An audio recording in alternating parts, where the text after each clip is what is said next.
Hi, I'm elfredanwoko, and you can find me with that handle on Instagram, TikTok, and YouTube, where I post pictures of myself, fun videos, as well as covers of songs, trending songs, and other songs that I really love myself. So I really love to sing, and I love to share that gift with others. I also dance as well, yeah. And yeah, my birthday is on the 27th of December. Yeah, and I am a Gen Z. Thank you. Freedom. What does it mean, really? The power or right to say or do what you want without anyone stopping you. Be honest, isn't that too much? As a Gen Z. We claim to live in a free society, but there are still rules guiding us. Rules that are there to protect us from ourselves. Rules. I know. Sometimes rules can be daunting, but they are there for a reason. Rules provide order in the midst of chaos. Without rules, there will be chaos.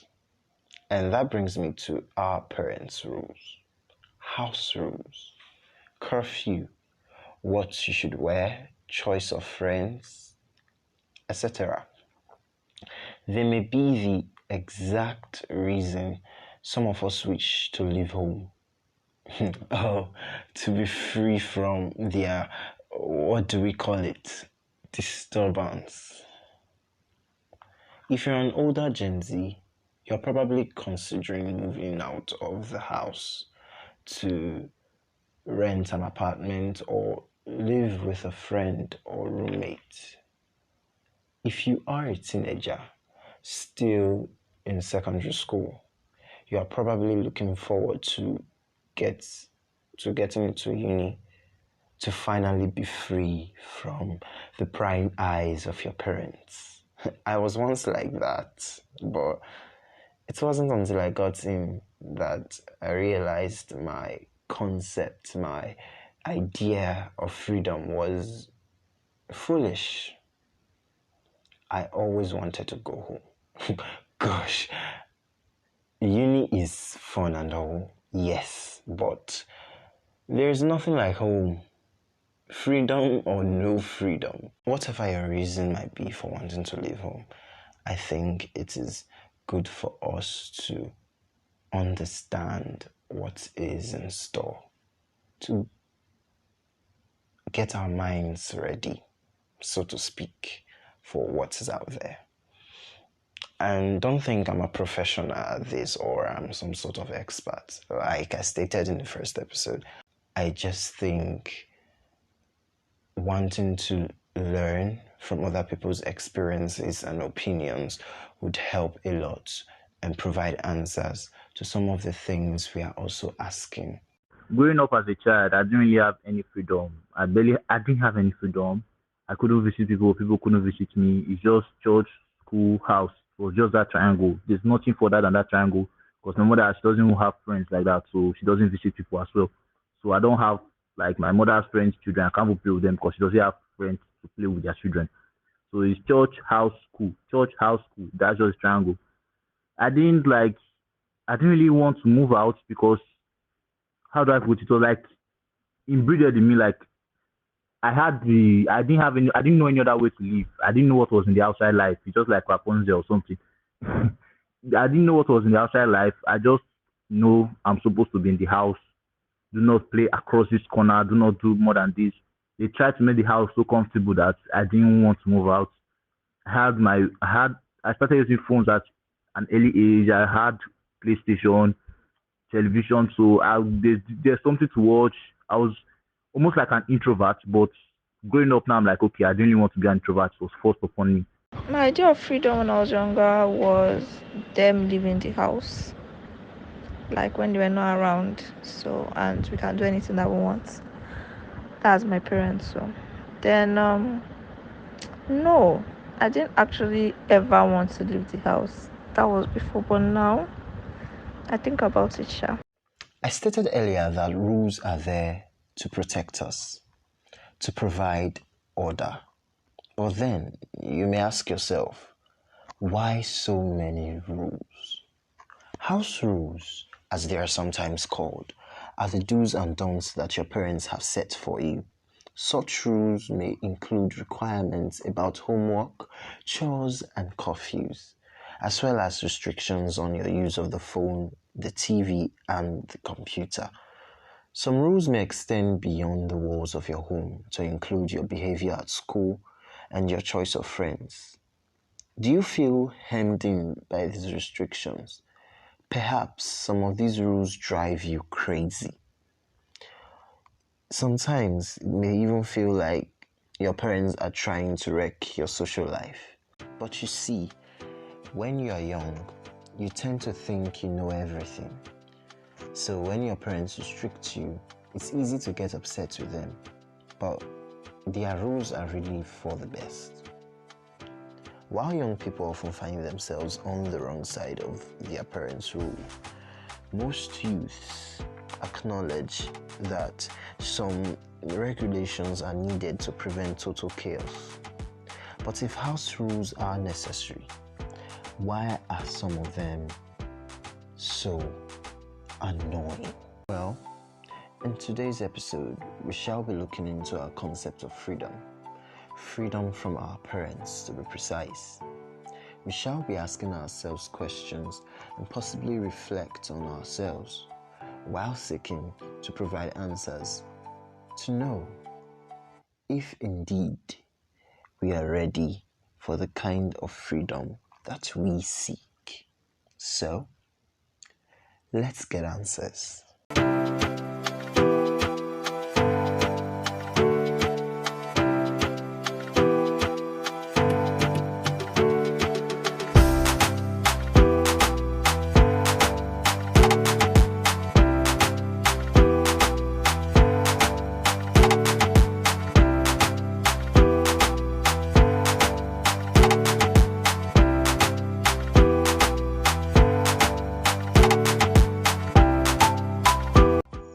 Hey, welcome to my podcast Answers for Gen Z. I am your host, Osakpọlọ. If this is your first time listening, you are welcome to my 3-episode launch. I implore you to go back and listen to the first and second episodes. This is the 3rd episode, and that means subsequent episodes will be released every 2 weeks. You don't want to miss that. Follow and subscribe to the podcast on your podcast listening app. And give us a 5-star rating. It helps the podcast improve, it helps the podcast grow. On this episode, you get to hear the voices of amazing people I call the Answer for Gen Z Contributors, where they will share their opinions and experiences on the topic for today. You hear their voices in this order: Pace, Presley, Felicia, Bethel, Israel, Ivie, Adobe or Elfreda, and Dumebi. Adobe, Israel, and Ivie are debuting for the first time on the show, and you get to hear their contributions. So if you want to know what being a contributor is all about, again, go back and listen to the first and second episode. So yeah, let's get into today's podcast.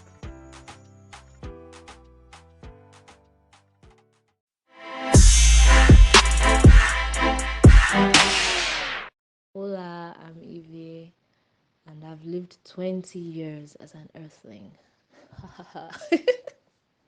Anyway, I'm a student and I am also a baker, although the baking is kind of like a side hustle thing. But yeah, I really love to bake. It's one of the things I love to do. One of the other things that I really love to do is having fun time with family and friends, engaging in meaningful conversations, reading books, just the normal Gen Z stuff. Yeah, that's me.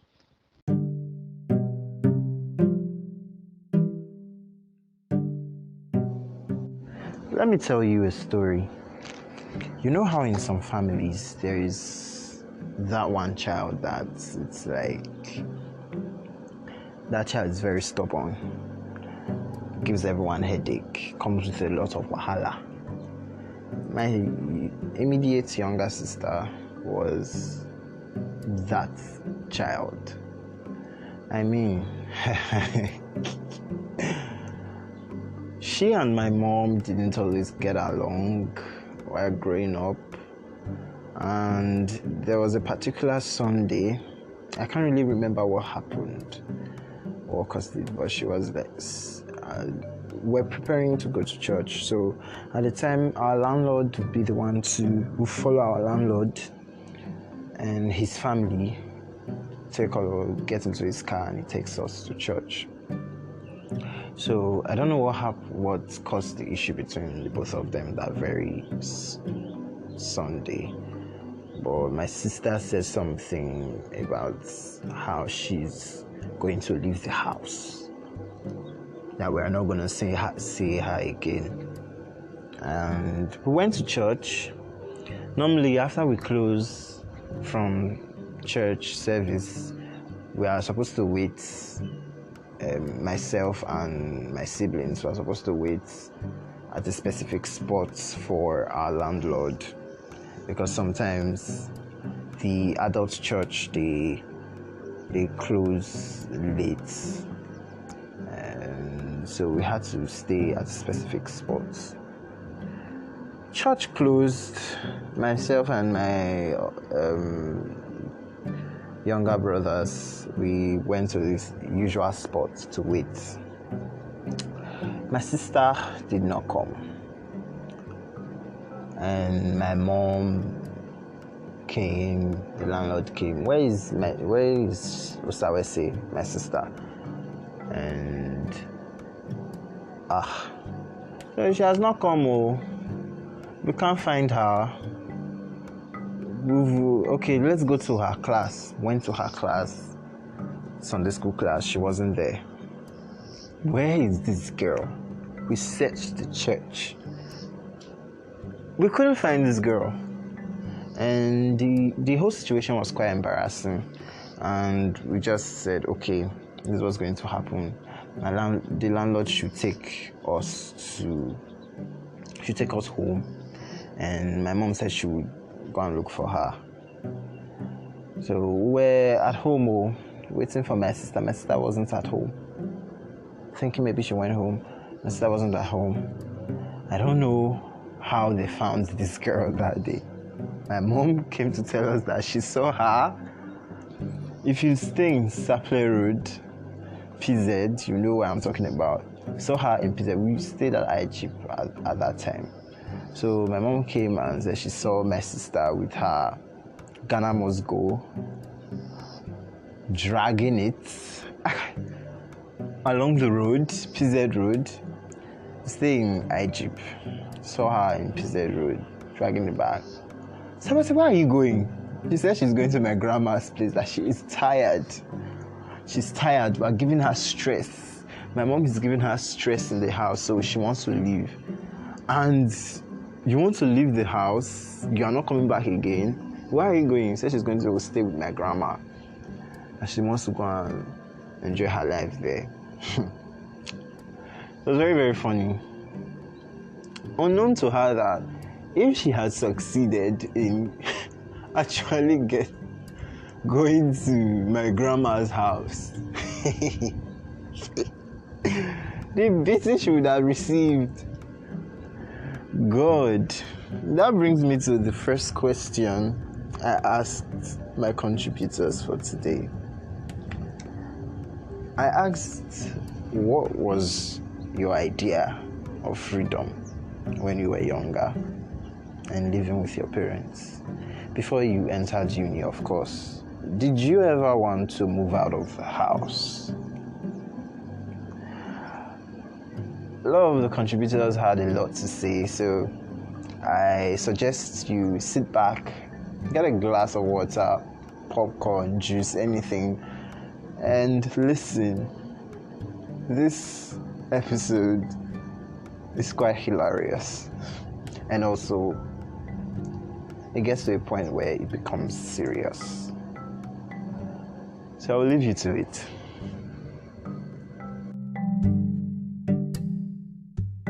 My freedom when I was younger was limited. It was limited. I don't go anywhere. The only places I go to is the only places that you see me is either where my people work or at home. That was all. That was the only freedom I had. That was the only freedom. It was very limited. In fact, did I even have freedom, Seth? There was no freedom at all. Let me not say limited. There was no freedom. And you know the funny thing about this? My parents, they will always complain that I don't socialize, that I'm always alone, that I'm always, talking to myself and all that I don't have friends. I'm like, in my mind, I'm like, are you for real? Like, seriously? Like, come on. Even when I want to go outside and play with my fellow young people, they will not allow. God forbid. Especially football. Jesus. It's an aberration, an insult. If my father catches me playing football outside, no. It's finished. It is finished for me that day. Oh, hi everyone, it's your girl, Bethel. Well, what was my idea of freedom when I was younger? Before I got into the uni, so it was basically like this. I thought it's freedom, and from nowhere, anything you just do will be working out. I never thought it was easy, but I just thought that at least if you put in effort, whatever you're doing will work out and stuff. So far, it's still freedom. But freedom with a lot of peeling and debit alerts and almost 90% of the things you're doing not working. Man, it's crazy, yo. Just me basically. So that was my idea of freedom, like just doing my shit by myself, being alone, taking care of my stuff, like just being alone. That's what I actually discovered. Like that's my idea of freedom. And leaving the house, yeah, that was a daily debacle. Like I basically contemplated leaving the house several times. But then again, what actually held me back was possibly finance. That was actually what held me back. But then again, I was always wanting to leave the house because I felt like suffocated with people around. My idea of freedom when I was younger was basically me not having to seek permission before doing stuff, not having to explain myself afterwards. And essentially, I just wanted to do anything that I wanted to do at my own convenience. That's what I thought freedom was before I got into the university. And yes, sometimes I just wanted to leave my house, I just wanted to go far, far away. And it was one of the reasons why I was hyped up about resuming because, well, I felt like I could actually see what this freedom thing was since I didn't feel like there was freedom in my house. My idea of freedom was coming back home to your own space, being able to cook your own meals without thinking about anyone else. Specifically, like when we talk about spices, so there's this person who does not take chili, there's this person who does not like danajera, there's someone who doesn't like tamarind. So freedom was making your own meal in your own way, in your own time, and serving it in the way you like it to. Freedom to me was also having your own bedroom, being able to just sit and do your own thing, to read your favorite book without having to worry about taking someone's space, without having to worry about someone wanting to study, to pray, to make a video call. Freedom was being in your own room with your favorite bed sheet, with your favorite bed cover, with the window whereby you can sit at the balcony and just not talk to anyone but just enjoying the breeze. Freedom was being able to leave the house when you want to, and not because you have to shower at a specific time, you have to leave at a specific time so that you can be able to get the bus. You know, freedom meant you can leave at whatever time because you're leaving at whatever time to wherever you want to go, to be with whoever you want to be. Freedom was also being able to enjoy alone time, being able to take yourself out for ice cream without worrying about, should I save so that we can be able to buy milk? Should I not eat my favorite food so that we can be able to have cooking oil? You know, freedom was being able to sit and spend your own money or your savings on your favorite comb, on your favorite ice cream, buying your favorite earring. That was freedom. That is freedom to me. I think we associate freedom a lot with, of course, it needs money, but I think we associate freedom a lot with the big things. Freedom is actually with the littlest things. So, um, did I ever get to move out? Yes, I was able to enjoy 6 months on my own. It was the best thing ever. I would like to go back to that someday, um, because I think spending time alone is very important before you start thinking about starting a family. You know, being able to be on your own, do your own things, spend time in a quiet room without having to worry about conversations is very important. I enjoyed my time living in my own space, and I would love to experience that again. Yes. Listening to the contributors reminisce what they felt or thought freedom should be about when they were much younger made me realize something.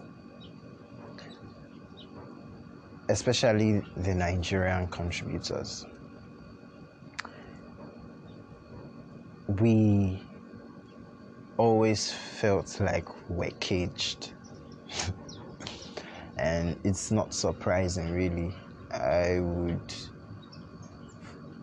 myself, for example, my idea for being free when I was a kid was simply leaving my parents' house, not staying with them. Not, I don't mean it that way, but I mean like just to let me leave the house. I mean, when it was time to go, time for the holidays to go stay with my grandparents or my uncles, my aunts, I was always excited. I mean, no more Osakpọlọ come and do this, Osakpọlọ come and do that. But Dumebi brought another interesting perspective where she felt being free was taking gratitude and experiencing the littlest things.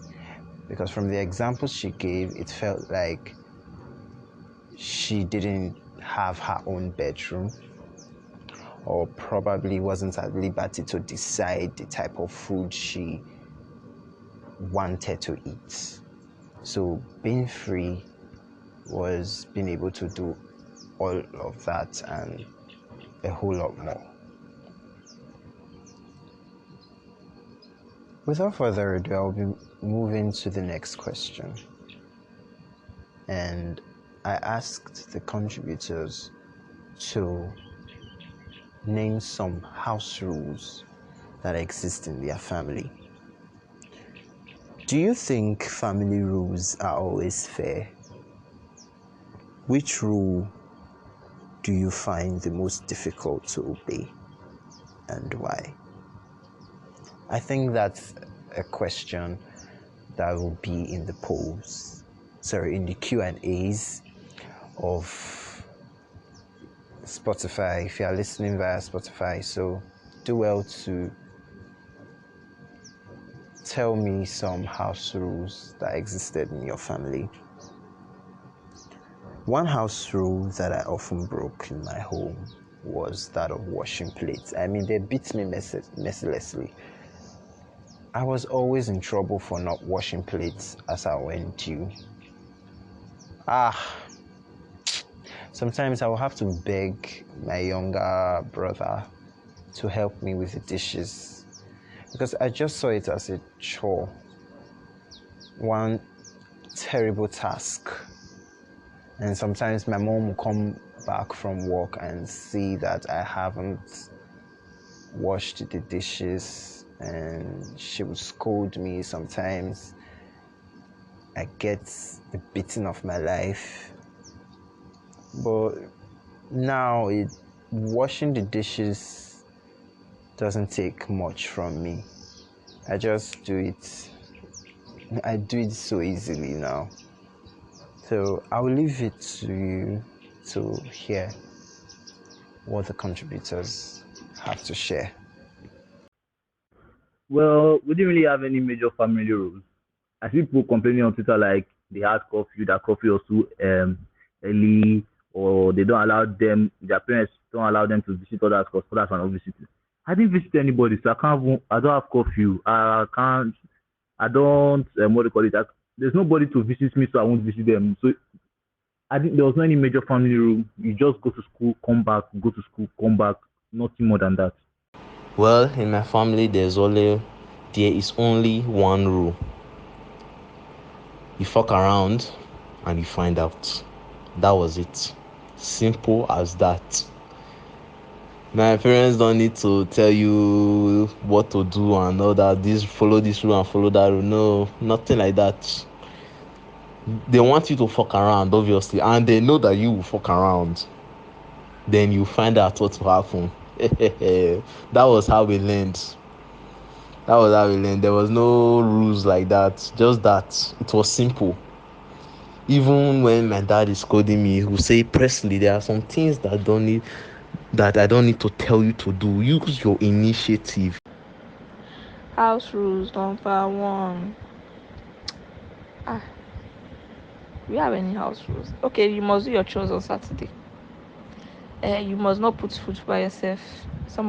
There's a designated person that is put food in our house then, so you don't just go to the pot. And it's usually the person that cooks it or my mom. Then 1 meat per person, except my parents give you another meat. We don't go out. You have to tell them where you're going to, and with permission. Like when I mean go out, like I don't mean like go out and visit somebody, but like leave the house literally. We're not allowed to like leave the house. Then visiting our neighbors was a no, unless if you're like, I was going with my mom or my dad, but like to go to our neighbor's house alone, they do not like it. You don't enter our parents' side section of the house anyhow, especially with someone else, so they cannot enter inside that person's house. Then when we were younger, there was a cup that my dad and my mom used to use. Nobody can use their cup and their spoon. Sometimes there will be restrictions on TV. Sometimes there'll be like no watching of TV for so period of time. I don't think family rules are fair. Like that meat thing now, that was not fair because obviously they could take how many meats that they want. But the most difficult rule I had problem obeying was not going to my neighbor's house. I think that was the most difficult rule. The fact that like we had to stay in the house all day, like we couldn't really leave. But after some points, like you get used to it. In my house. Till now, I cannot leave the house. But I must take permission. Even though I take permission, I have like curfew. On like that time in secondary school, self my friends would be like, "Let's go." I'm like, go where? What am I telling my mom? That I'm going to. And in my house, you don't have a phone till like you're in SS3 or SS2. That one I don't even understand. There was this rule that my mom bought that every time you eat, wash your plate. Nobody even followed that one in the house. That one I didn't know. I could not obey that one properly. And she just said, it's a rule. And you mop the house. I'm like, in fact, I will mop the house only on Saturday. Which one is everyday mopping? When I know do that one. It's just crazy. Okay, rules. Let's see. I don't stay late at night. You can't sleep out. Uh, yeah, my hairstyle, mm, dressing code. I don't think any of the rules was fair. Nah, none of the rules was fair. Apart from the fact that yeah, you gotta be disciplined, you got to live a good life, you gotta be Christian, like you gotta go to church, you gotta. Apart from those ones, yeah, I think none of the rules was fair because I mean, come on, when I finally got out there, I discovered I was basically not street oriented or street smart. Despite I was intelligent, I wasn't street smart, so I had to like pick up those things from the street, which I have gotten if I was allowed to, you know, familiarize myself with people out there while growing up instead of being caged at home, that kind of thing. The rule that was difficult to obey was basically keeping relationship with the opposite gender. Yeah, I think that was it. Yeah, I think at the young age of 14, I was started dating, but I had to hide it. We had a few rules in the house. But there's this general African house setting. Mine wasn't any different, but some that I found to be a bit particular to my household was this no late night food. Whenever my mom finish from the kitchen and everybody has had dinner, that's the end until the next day. You cannot say you are hungry after you've eaten dinner. It's not it's not possible. But I later realized that some people eat late night food for a living. But it's not just something in my house. It's a that one is kind of like a rule. After she has already finished cooking and everybody has eaten, when it gets to a certain time, the kitchen is locked and you will sleep till breakfast. Unless you are sick, and you need to take drugs. That you need to eat food before you can take your medicine. But apart from that, yeah, that was a rule. It's still a rule though, but it's more flexible. It's more flexible now. Then there's also this rule of, but I think that one should be general. You can't just wake up, dress up, and go out. You can't go out without permission, and then you have to give my parents a certain time when you're going to come back. If you're going out with your friends, and you tell them I'll be back by 4, be back by 4. So that was more of a regulation, not exactly a rule. What else can I say was a rule then? Ah, you have to make sure that the house is already clean before you can have breakfast, before you can even think of putting on the TV. It was totally fair because I'm sure my parents just wanted to keep a very orderly household.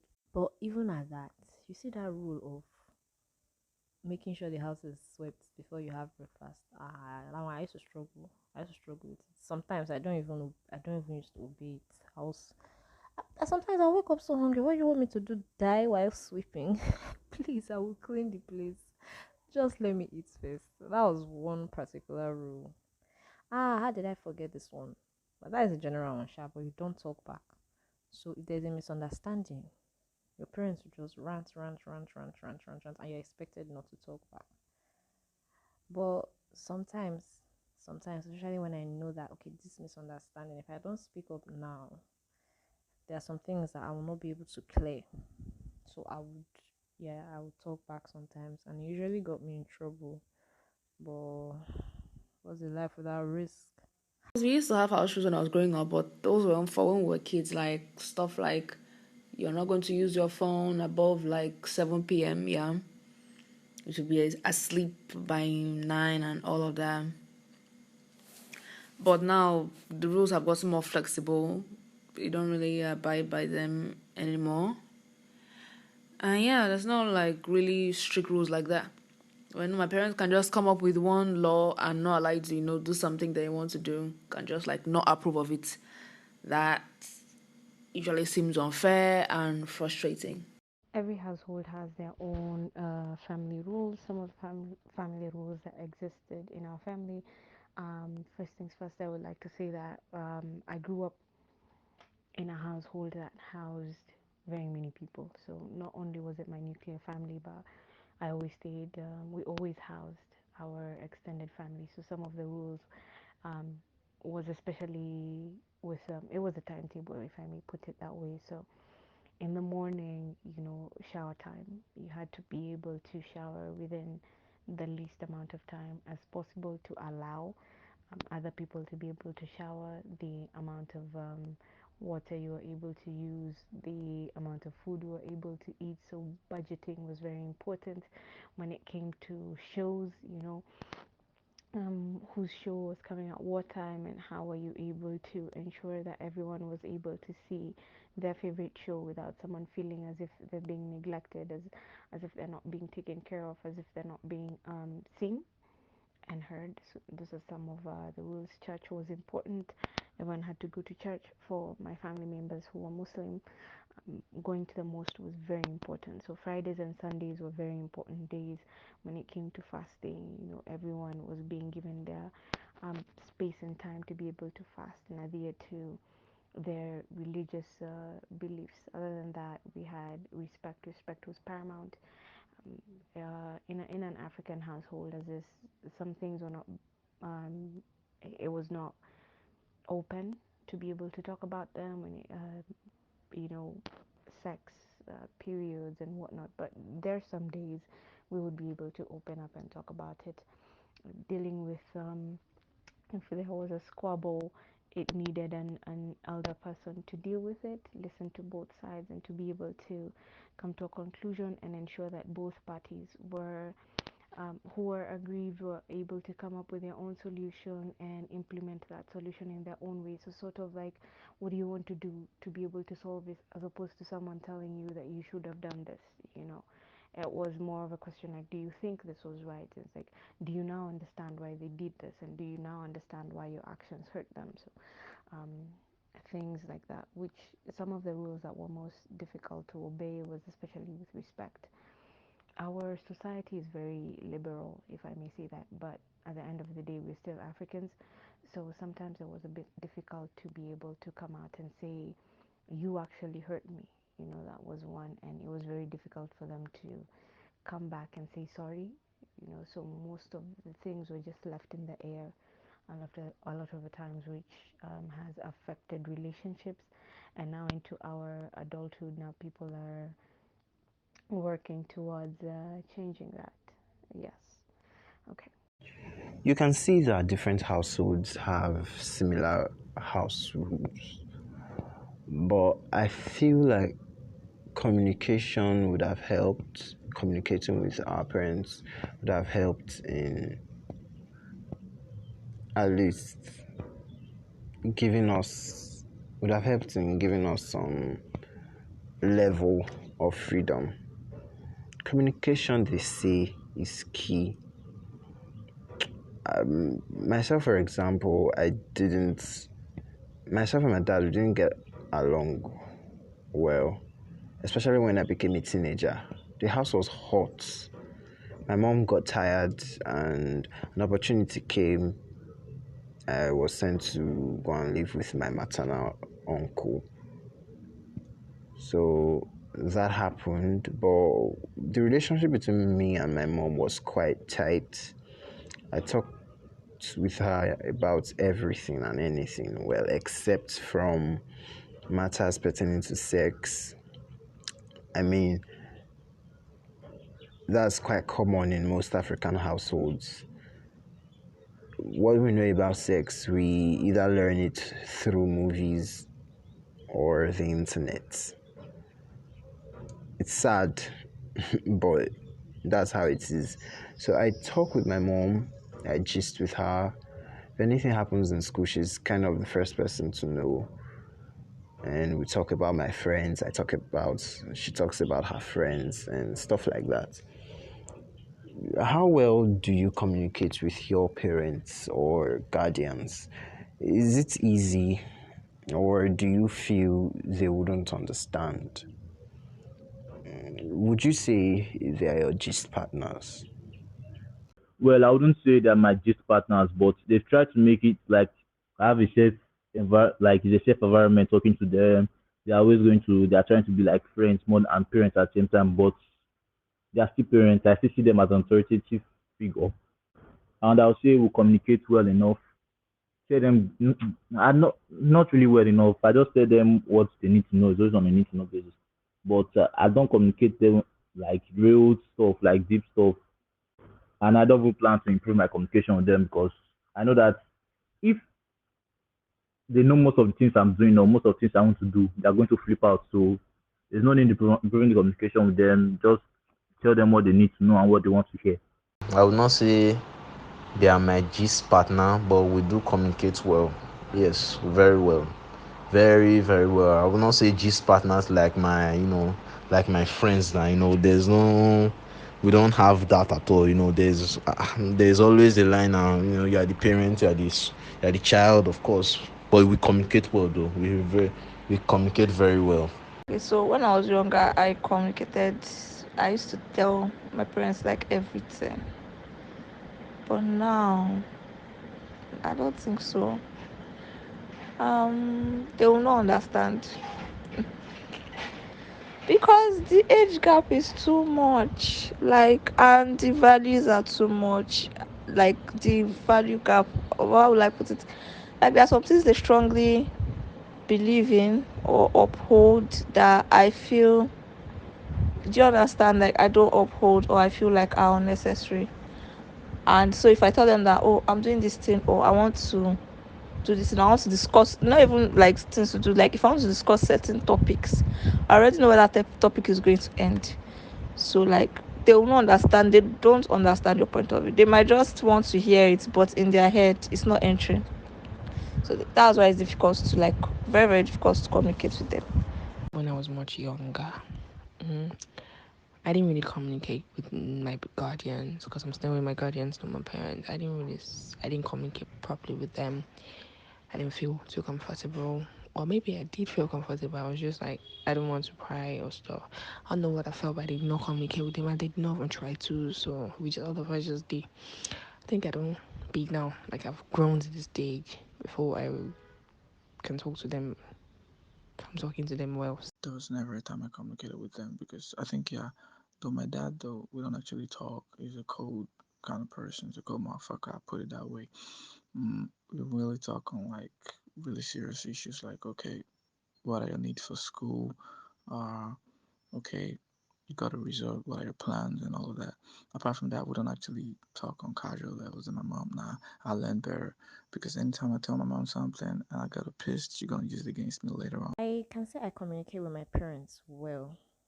Well, I communicate with them okay. There's this parent-child relationship. Sometimes we can be formal, sometimes we can be funny, but there are some things that I just feel like, nah, it's not going to be easy for us to talk about. But generally, I do communicate with my parents well, although I communicate with one more than the other. But saying we should, I don't know, can I say we are just partners? No, I'm just partners with my mom more than I am with my dad. But everybody used to just share, everybody used to just with everybody, so we're quite free. Communication with my dad is pretty easy, but with my mom, not so much. I get along with my mom when I have the same opinion as her, but when we don't have the same opinions, it doesn't really go down well. So, the popular scripture, I don't know exactly where it is in the Bible, that says, train up a child in the way that he should go, and when he grows old, he will not depart from it. So, my mom is probably a fan of that scripture, and so when she doesn't understand that, children will grow and start thinking for themselves and have different opinions. It's not everything that you believe and they're going to believe in. There are some things that they're going to challenge that I don't start questioning as they get older. And she is not having it. We're African, so a lot of the times it was not easy to open up about a lot of the things. So during our younger years and teenage times, it was very difficult because I don't think of myself as Gen Z. I don't think I'm Gen Z. I think I'm a millennial. So we were the generation that had started speaking up, you know, more of like trial and error, and a lot of times you were punished for that. So you were unable to say I was hurt, I felt this way and I felt that way, which was very difficult. So now in our adulthood, we're learning how to unlearn that, if I may put it that way. We are learning about this hurt me and this is why I am the way I am. So how will I be able to deal with this and become a better human being? We are also going back to our elders, our parents, and saying, when you did this, this hurt me, and I've never forgotten it, even though it happened like 20 years ago, 10 years ago. You know, I would say our communication has become better because we're now understanding each other, and also because there's space. We don't stay together, so you are able to understand this is why someone was like this, because you are also crammed. So there's a lot of stress going on. Are we just partners? Not necessarily so, because again, some of the things is not easy to talk about. For example, a lot of African children are taught that being in a relationship and sex is wrong. So now as an adult, sometimes you're afraid to open up, you're afraid to love, and you view sex as a horrible thing.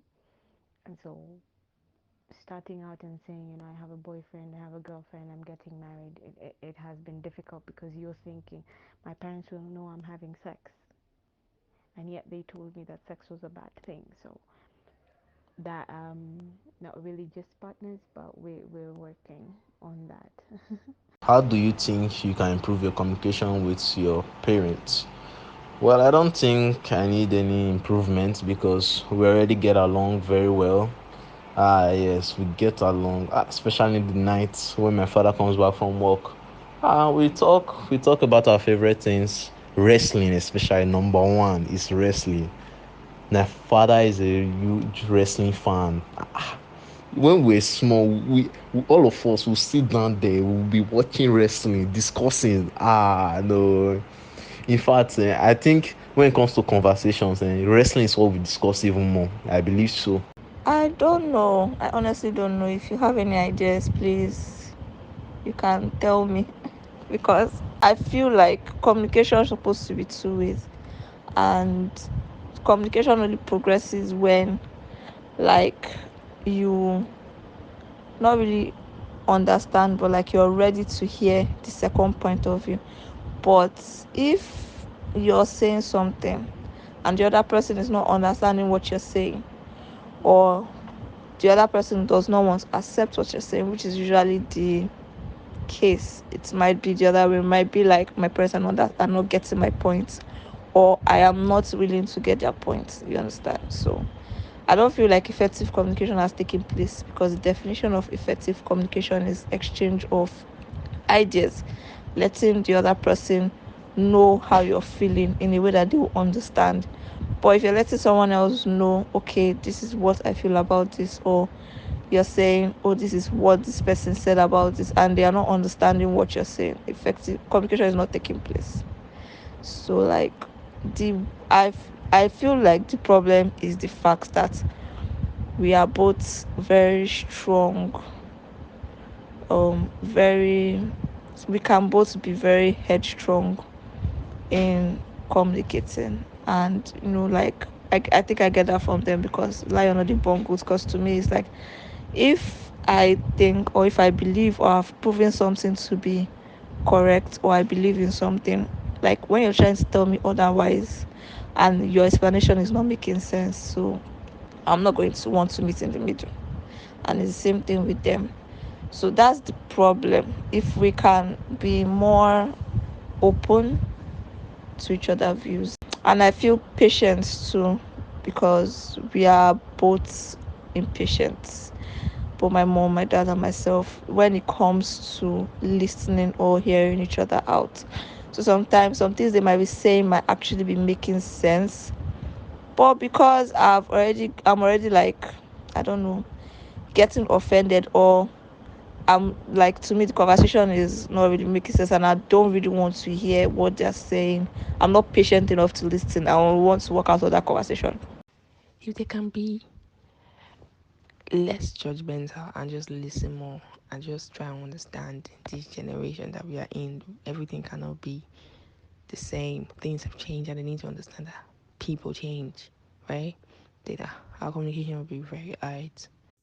if you want to speak to anybody and you're not in a good mood, it can ruin the conversation. So whenever I try to initiate a conversation with my parents, I just try to make sure that they're in a good mood and they're actually emotionally ready or in a good peace and place, in a good place emotionally for the conversation before I can say anything else. I will not want to go and just start talking about something when I know that either my mom or my dad they are actually angry, and I'll just go there and blow everything up. So that's just one thing that I can say I can do to improve. Always try to catch them in a good mood. I have realized that the only way I can improve communication with my parents, my mom especially, is by, just controlling my temper. Primarily just hold it back in. My mom responds to, constructive communication. Even if she's not always like that. She's never like that. My mom feels she has a right to, be very brutal and, and all that when she's when she's angry. But you have to be very coordinated when you're talking to her. You have to control your temper. You have to be, have so much self-control and present it to her in a very thoughtful way, even if she's not doing the same. But you know how Nigerian parents are, Nigerian mothers, it's normal. At least my dad is cool and calm. Not everybody has the privilege of having a calm dad, so yeah. First things first is to improve communication with yourself. I don't think you can start from an abyss. You have to start from somewhere. Why do I say you have to start from yourself? Because there are things you have to recognize from your childhood there are traumas you have to recognize from your childhood that you have to deal with. In an African household, again, at least let me say post colonialism, because a lot of this is post colonialism for many Africans, we're not really allowed to say no. And sometimes we're not allowed to say yes. But then you become an adult and everyone teaches you, you need to learn to say no, you need to learn to say no. But then we're not taught how to say no, when to say no, and how to receive a no. So everyone just thinks as an adult you just stand up and say no, I don't want to go for this wedding. But then what happens when someone says no, I don't want to come to your party? you know Effective communication is also, like I said, talking about yourself. A very good example is something I have started with potential boyfriends, if I may say that, talking stages. Whenever I feel uncomfortable with something, I usually come out and say it. Now, when we say come out and say it, it does not mean that you pissed me off. No. I was having a conversation. I started this thing whereby I asked them, hey, I wasn't comfortable about something you did or something you say. Please give me a time slot when we can be able to discuss this, because I would like to air it out and find out your views on this situation. Now, most of them did not accept that, of course, so that ended up destroying whatever was started, if I may put it that sense. But some accepted it. And when I remember the first time someone accepted it, and I went like, I did not like the tone of your voice. It made me feel this way. It made me feel like you didn't care, and that is why I ended up shutting down and not talking to you for a few days. It wasn't that I was really angry at you. I did not like the way you did this specific thing. And they ended up coming out and saying that they felt bad about it, that they did not know how to say sorry, and that they were actually afraid of talking to me during that period we were quiet, because they felt that they would aggravate the situation further. We ended up laughing about it, and it has also taught him to come out and say whatever he's going through. One of my favorite situation was that when he came out to say like, I'm really pissed off, I don't feel like talking to anyone, but if you don't mind, like, could we have a video call where I don't talk, we just have this silent video call whereby I just mutter to myself until I feel better. It was the first time again I was experiencing that, so I just said okay. And he actually called. We had the video call. It was, I think, a 15-minute video call. We didn't say anything. We didn't have any conversation. He was just cursing, like in his under his breath. I think as Africans, we for like 15 minutes. And then he hung up. And later on, he came and said, "At least now I can be able to talk and explain to you why I was pissed off. It was something to do with work." And I gave him some time. I asked him, like, would you, after this, how would you like me to handle this? Would you prefer if we don't talk and I give you some time? He ended up saying yes, he wanted some time. We didn't talk for 2 days, and he came back and we talked about it. So with your parents, you have to learn how to communicate with yourself first. And that means knowing when you're angry, why you're angry, and what will help you um, sort of deal with your anger. That way, when you go to your parents, you're ready for it. Because the thing with parents is you're dealing with two situations. One is you want to come out and say the truth, but at the same time, because they also have not experienced talking about what they feel, they will come at you. So there'll be a lot of guilt tripping.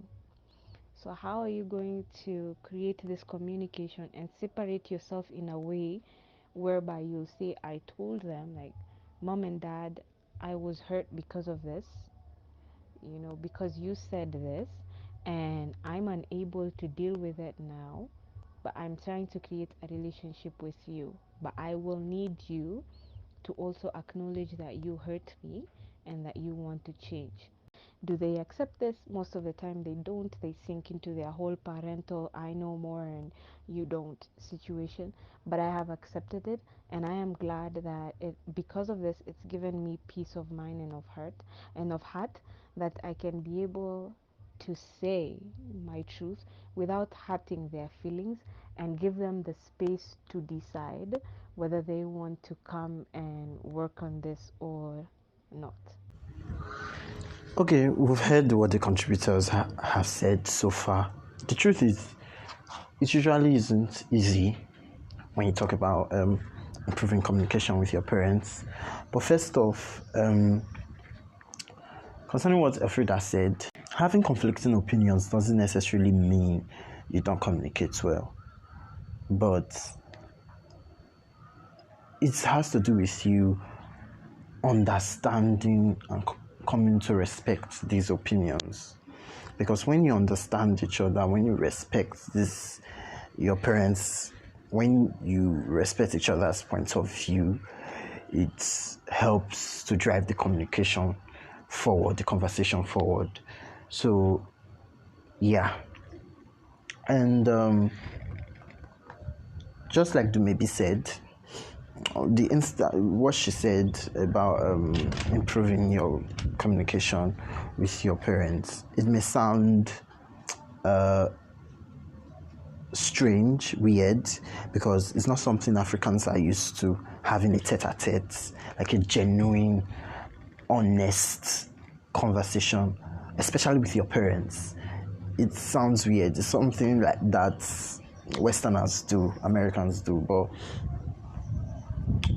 if you come to think about it, it helps. And one thing that will help us, because I'm not exempted from this too, so that will help us to build an environment where we can have that tete-a-tete, is if we create that environment ourselves. How can we do that? Get to spend time with them. And when I say spend time, get to know what they like doing, engage in some of the activities that they do that you can do. Do that with them, and also I help make them also understand some of the things that you like doing. Make them engage in some of the things you like doing, some of the movies you like to watch, the music you listen to, shared your music taste with each other, talk about politics, sports. Maybe that they don't have sport, but you generating an interest shows them that, oh, you are willing to understand them, and they'll be willing to understand you more. And from there, you can water the ground where if they do something that you don't like and you want to speak to them, it waters the ground, makes the environment less tense, and you'll be able to share your grievances with them intelligently, and they will listen. They will genuinely listen. So I think that's something that we can do, because to help us understand one another. So the next question I asked them was, why might your parents seem overly protective of you at times? Because sometimes it feels like they are treating us like kids, especially if you're 17, 18, 19 and above. And they're still restricting you from a lot of things. And you're like, I'm an adult, I'm a big boy, I'm a big girl, free me, I beg. It's like they don't even trust you. And they should at least do away with some of the rules. You even have friends whose parents never restrict them, or there's some things that they do and their parents allow them to do, and you're like, my father will not let me do this. And you kind of crave what they have, because it seems like they are free to do whatever they like. So why might your parents seem overly protective of you at times? Well, I think my parents are overly protective of me because of the way the society is, the crime rate. At the time we're growing up, like now, there's hardly any violence crime because of cybercrime. But like 10 years ago, violence crime, cultism, what they call it, cultism, armed robbery, kidnapping, a lot of crime. So they probably didn't want me to get into harm's way. And my dad is not really in the country, so all he gets to know about Nigeria is what he sees on the news. And what is on the news is never good. So he sees Nigeria as this terror zone where there's shooting everywhere. So just to they are probably trying to protect me from the outside world. And they also think that they lock me in the house, imprison me like Rapunzel, that I wouldn't be able to like do things that they don't want me to do. Like they are trying to program me in a certain way, and they think that by locking me in the house will prevent me from knowing other. How do I put this? Like they want me. Let's say, for example, they don't want me to smoke and stuff like that. So if I don't leave the house, I wouldn't see smoking. I will hardly see smoking or people smoking, and it doesn't become a habit. So I think they're protecting me against the outside world. It's the parents' job to be protective, even though they do it most of them do it in an annoying way, but still it's their child who won't want to protect their child. I feel like the only reason is because they love you now, Abby. They love you and they care about you. That's it. They feel like you don't know, you're young, you understand. Like this thing that you even want to do, or you claim that you know how it's going to end, you really know, even if they don't know. But they're just like, don't try it out because we don't know how it's going to end. And the only reason why they would be like that is because they care for it. That is it. That's just the truth. No matter how they show it, they might show it in the wrong way sometimes, or they might, that overly protectiveness might just be like my parents now. They were very, even now, very, very, very, when they say protective, their own is extra. But I know that the reason why they put those restrictions, or they were so protective of me, or are so protective of me, is because they love me. They are afraid that I might do something wrong that would hurt me, and they don't want to see me get hurt. Because the world is bad. And I get that one's coming from a place of love. The world is bad. The whole society is wicked, and they will try to protect you in any way possibly they can. That's one I understand now. When I was much younger, I said they are punishing me, but now I think I get it now, because it's a very wicked world out there. There's this stereotype about first daughters, and then there's being a first and only daughter. So I don't know, maybe that's why they are overprotective sometimes, but I don't know. I just feel like parents generally are very protective of their children. But then there's my own case. Well, I'm not against the protection though. But the only time when I feel like the protection gets out of hand is when I start to feel caged. I do not like to feel caged. So I don't have anything against being protected. But being overly protected, like I said, the moment I feel like I'm being caged, yeah, I will not like that. I'll speak up about it, talk to my parents about it. Like, I don't really like how you don't allow me to do this and do that. Well, communication is key, honestly. My parents seem overly protective of me at times. That's true. So the first reason I think that our parents generally love us and want the best for us, and they don't want us to make the same mistakes they made, and they don't want us to, fall prey to situations that they are saying that we are not saying according to them. I kind of think that's true because can remember when I was younger, when I thought I was so smart and I had it all figured out, and and I'm older, and I was like, really? So I know that there's a lot for me to learn in life. But then there are also not so good reasons. There are side effects of these things. And that one is their image and their reputation. Can be very valid, but sometimes it's unnecessary. Peer pressure and influence among our parents. The peer pressure is not a youth or Gen Z thing.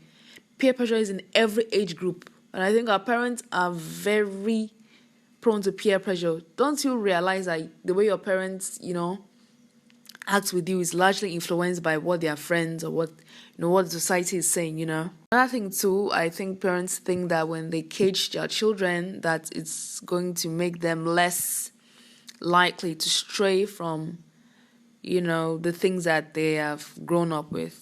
But I think it's not fair. I think it's actually cruel.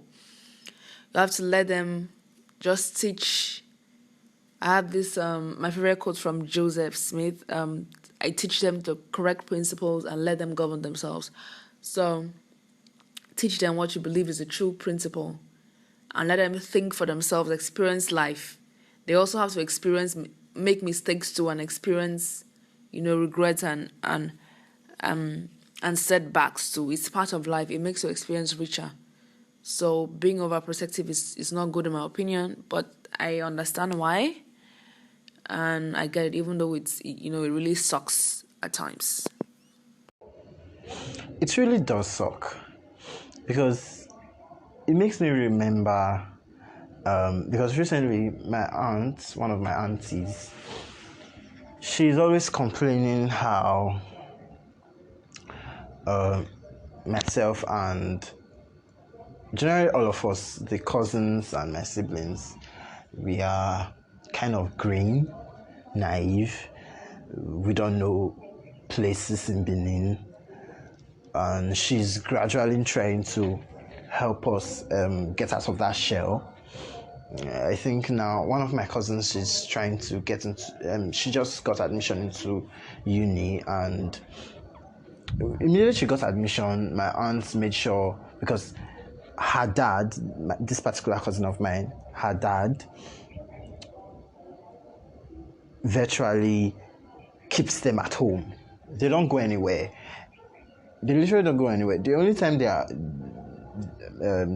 allowed to go somewhere is maybe during the holiday period, where the family comes together and we spend the holiday together. Either that or school, and maybe if the father is driving to get something and it takes one or two of them to come follow him. So my aunt is trying to do away with that stuff, because I hear her often complain that we don't know anywhere, we're naive, and it's not good that our parents brought up like that, because she also attests to the fact that it has something to do with the way they were brought up, because my granddad I'm talking about my maternal family now. My granddad always like had strict restrictions for all of them at home, but the restrictions can only get you to an extent. You will get, if you are the type that is stubborn and you rebel, good for you, honestly. Because rebel for something good. Because why I said restrictions can only get you some, you can only endure this, adhere to these restrictions to a certain extent, is because while I'm saying my maternal uncle and aunties, they were restricted. Some of them left the country. Like, they left the country and they called they called my granddad, see, I'm out of this place. I'm no longer in Nigeria. I'm abroad. So crazy stuff like that. So it just goes to show that sometimes being restricted it usually doesn't pay off, because you get to be in an environment where you literally don't know how things work in society. So my aunt is trying to help us get out of that. My cousin knows places in Benin now, and the funny thing is that her parents see this as a good opportunity, and they usually send her on errands on her own. It gives a sense of, oh, this kid is growing up, let me cut her some slack. So yeah, I saw a tweet that said our parents weren't strict, we needed our structure. If you come to think about it, it's kind of true, because there are some people I've met in this school. Not to call myself righteous or anything, but I just end up giving God thanks for my parents, because the things I've seen, the things I've heard, even though they might not be true, but the way some people behave, you just get it discombobulates your mind, because you're like, that's what people be. And you get to find out that these things that have been imbibed in you actually pays off in the end, because you get to use them when you're in the midst of people, especially if your parents really did a good work on you. It doesn't matter if they are helicoptering, even if to some extent their helicoptering can be so extreme. There are some helicopter parents where I'm like, can you give somebody strength to breathe? Like, give the person space to breathe. Every second, how are you? Like, there are some parents, I got to know of this recently, where they get the number of a friend. It might not even be a friend, maybe a classmate, and they call. If they're not able to reach their child, they end up I know this particular parent, they call this roommate of mine almost every time to ask for their child, and I'm like, isn't that too much? Is it not too much? Sometimes my mom only calls me, like, I don't think this week I've heard from my mom. Maybe if I should hear from her, maybe once in a week. Either she calls me or I end up calling her just to check up, because you still need to trust your children. You need to trust that, especially if you know that the kids you put in school, you've done your work, you've done your job, so you should be able to to trust that they will not let you down, so to speak. So yeah, it's their responsibility to take care of you. It's their responsibility. You are their child. So there are some parents that believe that doesn't matter, however they decide to take care of you, it's the right way. So there's nothing you can do or say that will change that. So yeah. And that brings me to the next question. For the next question, why might your parents hesitate to give you greater freedom even when you have worked hard to prove yourself trustworthy? I'm not even demanding for greater freedom. I just accept the way things are here, and I'm not trying to put myself trustworthy because they they hardly have. How do I put it? They are not going to buy it, so I don't have. I'm not aiming for greater freedom. They don't trust you. That even if you feel like you have proven yourself trustworthy, you have not actually proven yourself trustworthy, because if they trusted you, do you understand? The greater freedom will be there. It will actually be there. To an extent, I feel like as a parent, you never really fully trust your children. You get, so you have some certain doubts that, oh, will they make this mistake or will they not? The problem now is that you just have to allow them. Like, just, there's always this fear of them getting hurt or doing things that they would regret, like yourself. So, but to some extent, you just have to lay back and just allow them to, even if they make mistakes or they get hurt, just know that that's part of life. What do I even need the freedom to do? What? If it's, for example, if it's maybe I want to go for a party with some friends, and my parents were already protective, and oh, I don't want you to go there, I don't want you to dress like this, I don't want you to be in such company, blah blah blah blah blah, and maybe I've already tried to work hard to please them just so they can let me go, and then they don't let me go, I will not be happy. But I feel like they have their reasons, and they are humans, and they're not just any humans, they are my parents. So there's this bond, there's this love, there's this obligation to protect that is really, really heavy on them.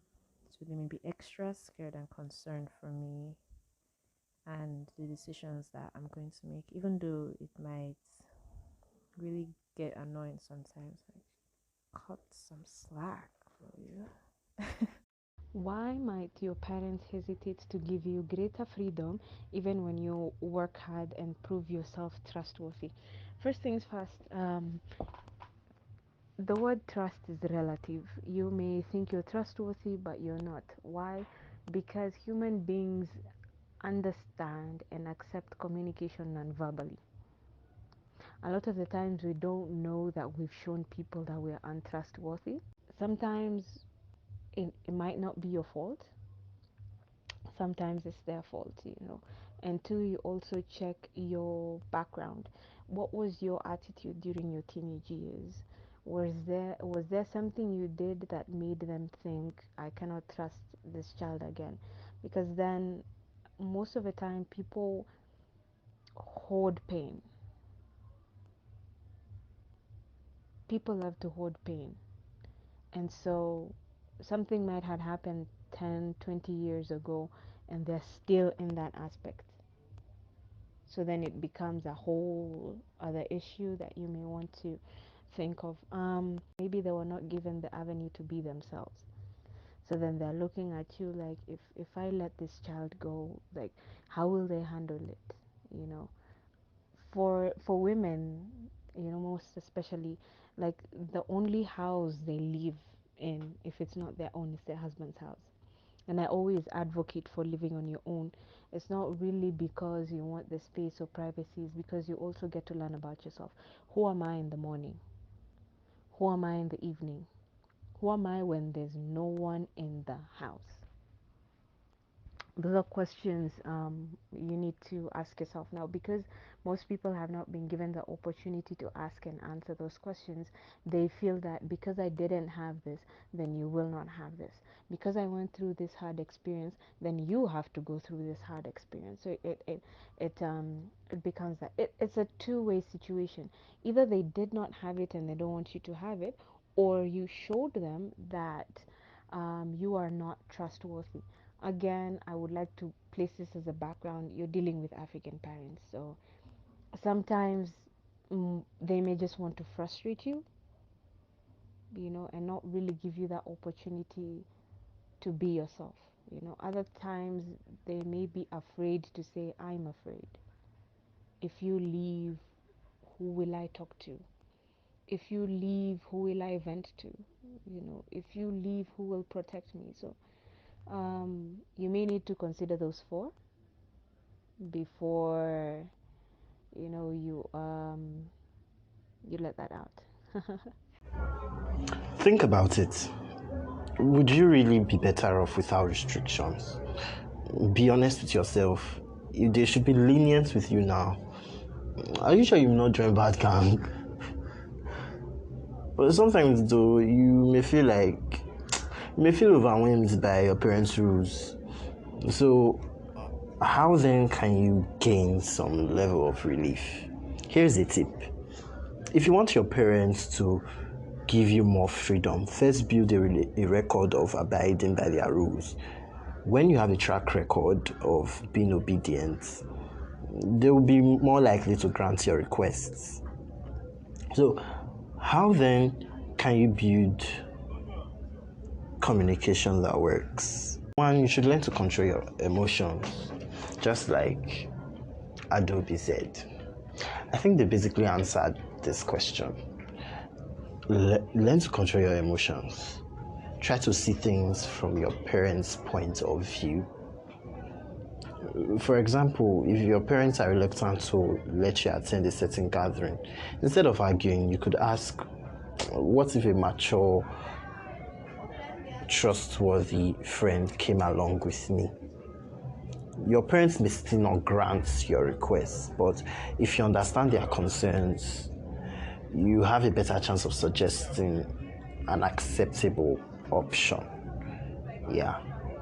So another tip is that you should build your parents' confidence in you. You should know that you owe your parents your obedience, even though some of us may not totally believe in this. But if you prove trustworthy, even in the littlest things, your parents are likely to trust you more in the future. Of course, if you continually let your parents down, don't be surprised if they reduce or even close your quote-unquote line of credit. So, what then do you do if a rule has been broken? Speak the truth.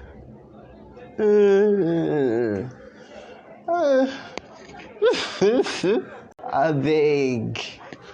Well, just try your best to salvage the situation. But speak the truth, or some level of the truth. Apologize. Some of us cannot say sorry. Some of us think our parents are wrong. Sometimes they might be the ones wrong, but there's one thing about African parents. They would rather, let me not say, I beg, they will not want to tell you sorry. There was a period where there was an altercation between myself and my dad, and the thing was bothering my mom. I think I've said this before. So my mom was really worried, and the way everything was going, it sort of looked like I was the one at fault. So they said I needed to apologize to him, and reluctantly, Daddy, I'm sorry. And he was like, I remember that day he was lying he was laying on a mat, and I met him and I knelt down. I was like, Dad, I'm sorry. His back was facing me, and he turned. I was like, sorry for what? I was like, anyway, I've wronged you, I'm sorry. I was like, it's your own cup of tea. I don't care. go screw yourself. That attitude gave off that vibe, and I look at my mom like, me, I don't say sorry. Oh, I don't know what else people want from me again. So my mom now had to like say he's sorry, please forgive him, and the matter passed. A few months later, I started staying with my uncle. Oh my god. Another thing you should do when the rule must have been broken is you should accept the consequences. Your first response may be to dispute the punishment, especially if it seems unfair. However, taking responsibility for your actions is a sign of maturity. Your best option may simply be to work at regaining your parents' confidence. Remember, your parents have the responsibility to exercise reasonable control over your actions. Yeah. They are kind of lord over your life, especially if you are not in your, what's it called? In your early 20s. The early 20s, I mean 23, 24. I beg, early 20s, anyhow. Now, do you think you are ready to leave home? Those of you that are still like, I can't come out from this house. I am fed up. Like, I need to be my own person. I need to be my own man. You know, do you think you are ready to leave? Why? Why do you think you are ready to leave the house? Yeah? Especially in this, what's it called? Economic hullabaloo. Bro, I'll stay in my parents' house. I don't care. Even though, honestly, at the moment, I seriously have no right to say I'll stay in my parents' house because I'm literally staying on my own now. I mean, if we're to be done with this semester, there's a high chance that it will be my spirit, soul, and body that will be in that house. Those of you who know why, know why. Maybe if, later on in the year, I would give you guys my testimony, and maybe then you guys will be able to understand why I said what I said. So, do you think you're ready to leave, and why? Except on the financial aspect, I believe that I'm ready to leave the home. I can do well on my own. I'm living in school right now. I'm living by myself, just near my roommate. So I can do well on my own, apart from the financial aspect. Like I'm living a double life, something of that, because at home I'm inside, I'm indoors, I'm not doing anything. But when I get to school, I like to work. My midnight work, I don't miss it. That was when I was in the hostel, but now it's like 10 o'clock. I work out. I like to visit places, even if I don't have money. Just go to like a location, just pay your transport, stay there, just go to swim or something. Apart from the financial aspect, I think I can do very well living on my own. Yes and no. No, because I'm still in school and I'm not earning any money. So no, I don't think I'm ready. But emotionally, yes, I feel like once I have money, once I've like saved up enough, the next thing I'm going to do is actually leave. So, which is something that never used to cross my mind when I was younger. Until recently, I just feel like I need to leave their space. So yes, definitely, I am ready. Do I think I'm ready to leave home? Hell nope. I'm not ready to leave home. Why? Because the world out there is expensive and I do not have something that will keep me above the financial level you get. I am not mentally ready, financially ready, morally safe. I think maybe just 60%. Because you need to be really ready for everything. I am not ready to leave home. I don't think I'm ready to leave home at all. In fact, I'm definitely not ready to leave home. And the major reason, honestly, is for economic reasons, financial reasons. I do not have that kind of money to leave home and be alone on my own. I'm not ready to leave home yet. But maybe when I have a steady source of income, that'd be cool. I don't think I'm ready to leave the house now. Firstly, I don't feel pressure to, as a girl in Nigeria, you don't actually have that pressure to leave your parents' house, unlike guys. So, yeah, I want to be like financially stable, first. So I think being in my parents' house is a good start for now, because, all the stories of people, the whole thing on Twitter and everybody that is living alone saying about the hardships of adult life and living alone, that they wish they could go back to their parents' house and all that kind of stuff. So I don't want to just like rush and make a decision I'll regret. So I'm gonna plan, strategically, and make my next move. Wait, some of you are finding it hard to go back home. I am sorry if I come off as sensitive. I am sorry for laughing, I beg. But I don't understand. If there's something I'm missing, please, in the Spotify Q&As, I need some enlightenment. So I beg, tell me why you think some people are finding it hard to go back home. Like, it shouldn't be that difficult, Abby. It should be a gradual thing. Like, hello, I came to greet people for the weekend, and from there, gradually encroach into their space and into their lives back again, because everywhere is hard. But the thing is, you shouldn't end up being a burden to them. It should not be an issue where you are at home all day. I am sorry for the background noise. I am terribly sorry. I will explain why there's so much noise in the next episode, because this episode has become so lengthy and I cannot fit again. So yeah, I will just ask the last two questions.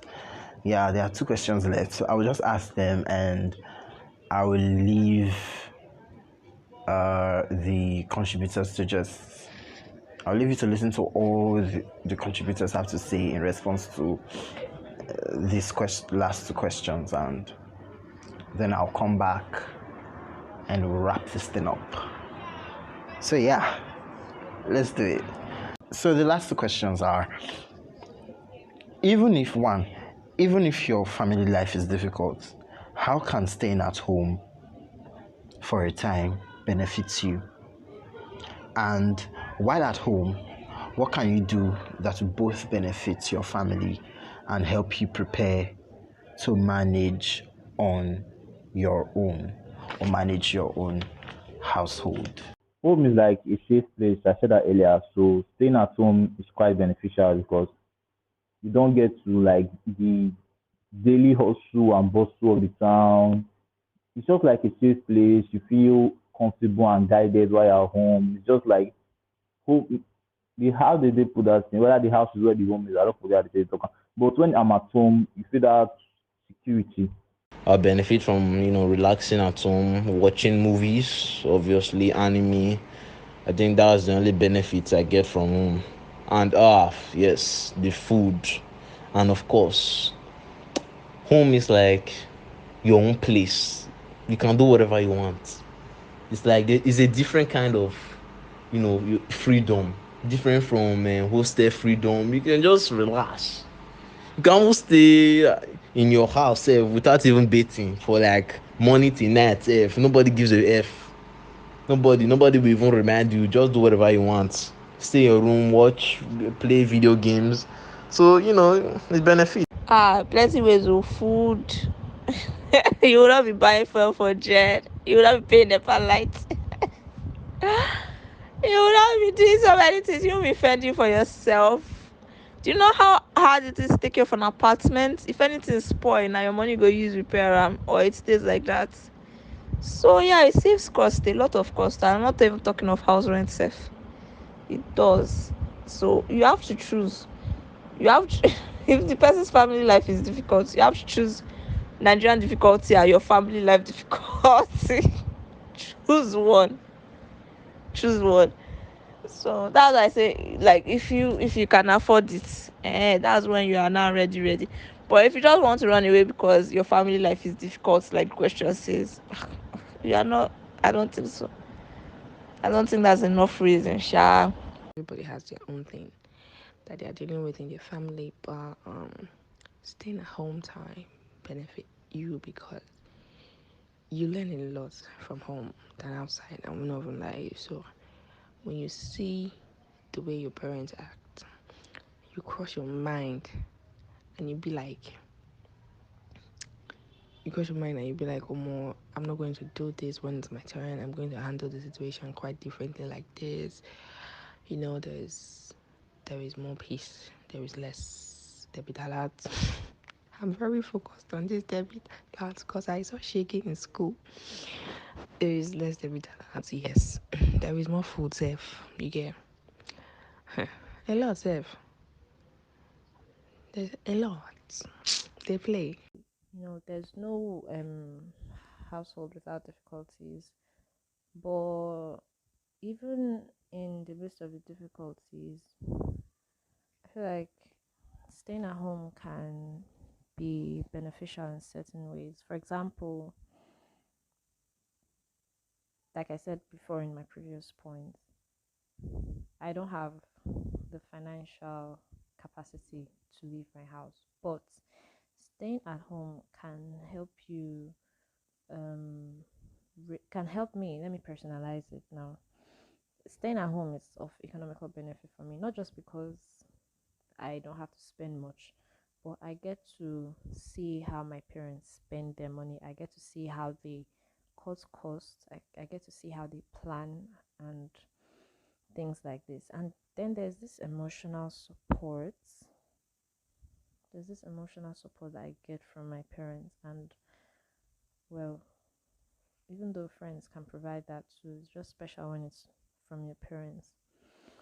And also, there's also this additional knowledge when it comes to handling difficult situations.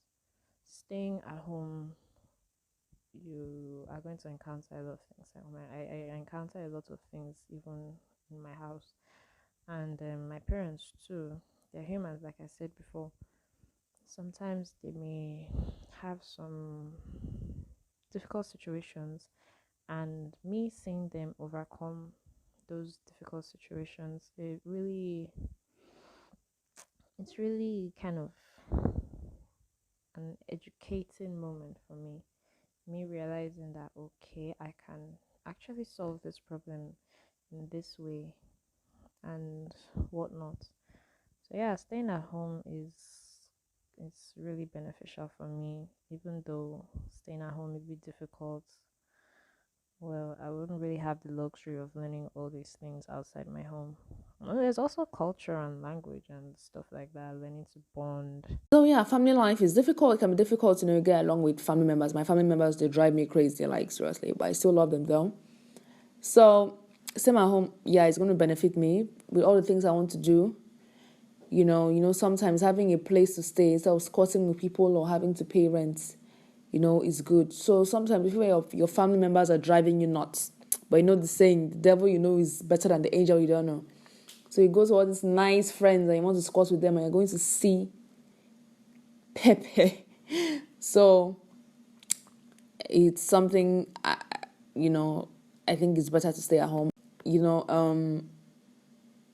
Learning to cooperate with my family even when they drive me crazy is going to improve my people skills and my social skills, and it's going to strengthen our bond and all of that. So I think it's better to stay at home for now until I'm financially stable. What can you do that will both benefit your family and help you prepare to manage your own household on your home? Money is an important aspect. At least I know that, that part alone, that part is very important. Think you can help them by doing that, bringing money into the family. Trust me, once a child start bringing money into their household, they be like, the respect all of it magically increased. I think with the lessons I've gotten over the years, I can manage to live on my own. Like all the persistent complaint, you're not doing this right, you're not, because I don't do a lot. I'm not the perfect child, so all the persistent complaining like is grooming you to become a better person eventually on the long run. But sometimes I see it as unnecessary the way the African parent or African mother complain back for everything consistently. But somehow it's beneficial. Helping out like with chores and financially also. Yeah, helping out with chores and financially. And even relating with your parents safe. Like also prepare somebody for their own house, because in relating with your parents, you know what you don't want to do in your own house. It kind of prepares you. You know how you want to run your home. You know also how to, especially if you have difficult family members, you know how to deal with difficult people. So that like, cause you living and running your household, you also meet individuals with different characters. Forget in a house where everybody has the same background and there are still differences. Now imagine having your own house with someone else with a different background. How difficult it's going to be able to live with that person and adjust to that person's terms. So living in a house where you have to adjust with other people kind of prepares you for like you get your having your own household than people that didn't really stay with their parents. Like I know there are some people that what am I saying? Like from uni, even before they graduated from uni, they had like their own place and stuff. So they're like used to being on their own. Um, but let's say it would be more. I don't feel like it would be more difficult, for them to adjust to living with someone. I don't think so, because your mind is your own, and a task is as difficult as your mind makes it seem, and that's just the truth. So you see some people readily adjust no matter where they're coming from, but I feel like sometimes environment helps to shape the mind. So if you have done like if you start living with your partner and you feel like, oh, the differences are a lot, you feel like, oh, I lived with somebody else my whole life, so this is not weird to me. For example, sharing your space or sharing a bed, or maybe just sharing your room. Like, okay, I've always shared room with somebody, you just be used to it, you understand? I already help in house chores, but I feel like if I am much more active in decision making of the house, I will learn and I will understand how it's done and stuff like that. I think if I should do that more, that it will benefit all of us. Because sometimes their decisions are just out of place, but you cannot talk, or I do not talk, which is wrong. I think I'll start doing that more often. While at home, what can you do that will both benefit your family and help you prepare to manage your own household on your own? There are a lot of things, but the first thing to come to my mind right now is cooking. Cooking.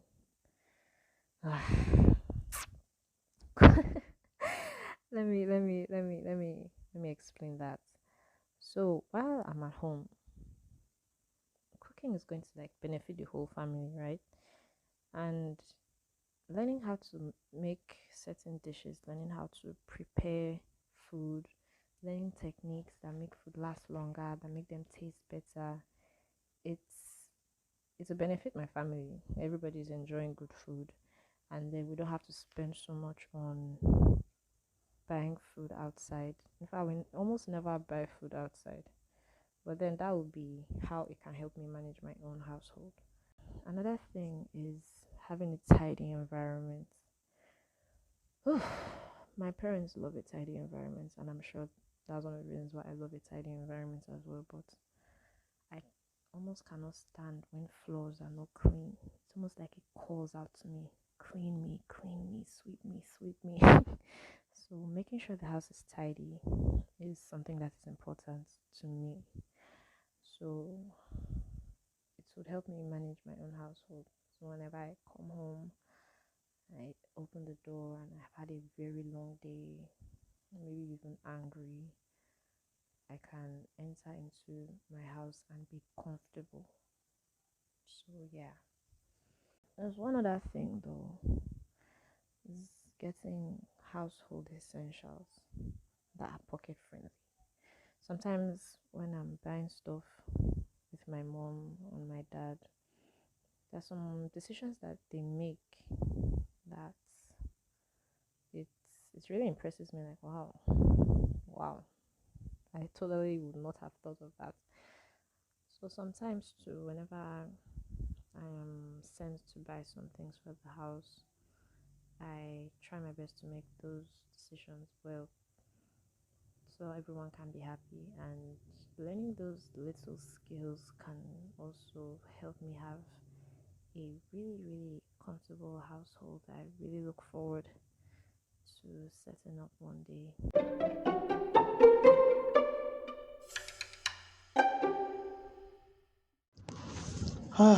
Oh my god, so it's been fun listening to all the interesting takes on what you can gain from skills you can gain from staying at home and benefits of staying home. So Presley was the first person to talk about food, and that's so hilarious.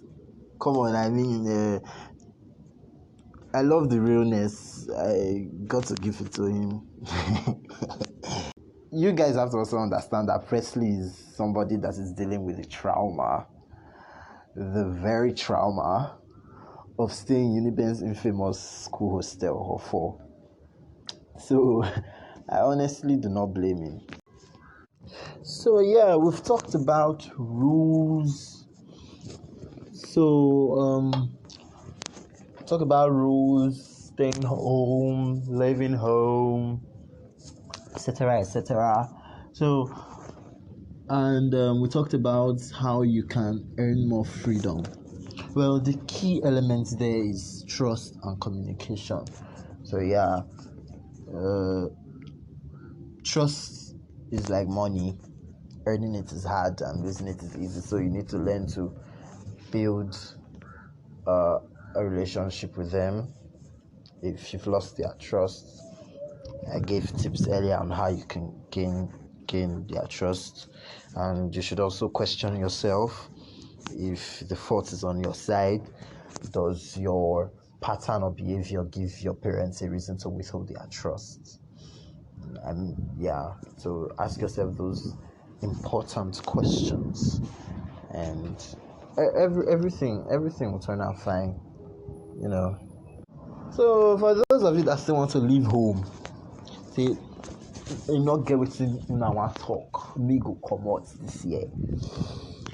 Well, considering all of the economic crises that is going on, you must be a very, very rich person, to be very, very honest. So know that long before you are ready to leave home, you may begin to feel a desire of independence. That feeling is very normal. But how can you know when you are truly ready to leave home? Consider these 3 important questions you need to answer. The first is, what are my motives? What are your motives? Did you know your motive for leaving home can affect how happy you will be after? I mean, if it's normal to be independent, like it's normal to want independence, but if your motive for moving out is just to get away from rules, it just shows that you are not really ready to move out. Yeah. So the second question you should ask yourself is, are you prepared? I mean, moving out on your own is like hiking in a wilderness or walking in a desert all alone. You need to learn survival skills before you start that kind of journey. So, do you have necessary skills like to stay on your own? Can you manage money properly? Do you have core domestic skills? Some of you are lazy pereres. Lazy pereres when it comes to chores. You guys can leave plates to soak. Dirty dishes. People will soak it. Everyone will be stinking and smelling. People say people don't have power. Do you have good domestic skills? Do you have social skills? Do you get along well with your parents and siblings? If not, you might assume that life will be easier when you move out. When you move in with a friend. No, God said that. Somebody will come and settle you people. People will end up killing yourselves. Oh my God. And another skill that you could have, that you need to have, is a spiritual routine. It not necessarily mean you must be a Christian or a Muslim or a traditional person. Just at least a period where a routine you do just to meditate and reflect on yourself and on your soul and your spirit, because it's very, very important to stay in tune with your spiritual life. And the last question you need to ask yourself is, where are you headed? Where am I headed? Do you want to leave home to get away from problems or to break free from parental authority? If so, your focus is on what you are leaving, not on where you are going. Yes. That approach is like trying to drive with your eyes fixed on the rearview mirror. You are so preoccupied with what you are moving away from that you are blind to what is ahead. The lesson: don't just concentrate on moving away from your home. Have your eyes fixed on a worthwhile goal. Yes. So the real question is not, am I ready to leave home? But am I ready to manage my own household? If the answer to the latter question is yes, then you may well be ready to strike out on your own. So whatever your goal may be, think it through. So with that, I hope we've been able to help you provide answers to your questions on freedom and leaving home. So yeah, we're coming a close this episode. Thank God, hallelujah. And this means that we'll be starting properly, the show properly, in 2 or 3 weeks. If you don't see a new episode in 2 weeks' time, you definitely see it in the 3rd week. Yes, so I'll try to be consistent, and I'll fill you guys in all you need to know. And we're going to start that episode afresh. So thank you so much for listening to this very time. I'm sorry this episode that is lengthy. It's not my fault. The contributors giving their opinions, and it's kind of my fault, but anywho, thank you so much for listening to this very moment. You are a real MVP. Do well to check out our social media platforms. Check out the Answers for Gen Z newsletter. Just go to @Answers for Gen Z on Twitter, Facebook, Instagram, and YouTube. Yeah, thank you all so much. Do well to give this podcast a 5-star rating. Very, very important. If you are listening to Spotify, engage in the polls, give your opinions and your thoughts and your what's it called? Give your opinions and your thoughts on the Q&As.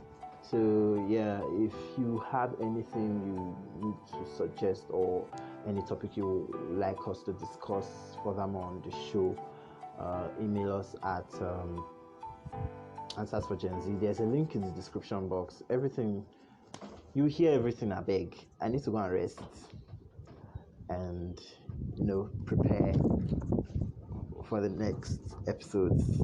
Thank you so much. Ciao. Thank you so much for listening to this episode of Answers for Gen Z. I really appreciate it. If you haven't already, please hit that follow or subscribe button to stay updated with my latest episodes. I have so much in store for you, and if you found value in what you've heard today, consider sharing it with your friends and family. Word of mouth goes a long way in helping the podcast grow. I also love getting your feedback. Take a moment to rate and leave a comment on Spotify or your favorite podcast platform. If you're listening through Spotify, engage in the polls. Your input matters and it helps us improve. This is an independent podcast. If you'd like to support us financially and help us improve the show, you can find links in the podcast link tree for donations. Even a small contribution goes a long way in keeping the podcast going. Check out the podcast newsletter Answers for Gen Z More Than a Pod.